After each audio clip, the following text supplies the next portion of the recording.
زیادہ سوچنے سے بہتر ہے کہ استغفار کیا جائے۔ زیادہ سوچنا مشکلات کو بڑھاتا ہے اور استغفار مشکلات کا حل ہے۔ سب سے زیادہ جاہل وہ ہے جو گناہ سے باخبر ہوتے ہوئے بھی گناہ کرے۔ عاقل اپنے کام پر اور جاہل اپنی امیدوں پر بھروسہ کرتا ہے۔ عاقل کمال چاہتا ہے اور جاہل مال چاہتا ہے۔ علم وہ نہیں جو آپ نے سیکھا ہے، علم تو وہ ہے جو آپ کے عمل اور کردار سے ظاہر ہو۔ وضاحت کے چکر میں اپنا وقت برباد مت کرو، لوگ وہی سنتے ہیں جو وہ سننا چاہتے ہیں۔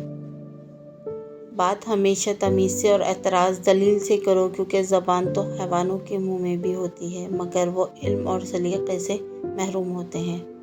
پریشانی میں مذاق اور خوشی میں طعنہ مت دو، کیونکہ اس سے رشتوں میں موجود محبت ختم ہو جاتی ہے۔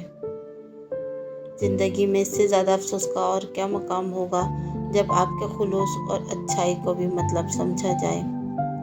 زندگی گزر گئی سب کو خوش کرنے میں، جو اپنے تھے وہ کبھی خوش نہ ہوئے، جو خوش ہوئے وہ اپنے نہ تھے۔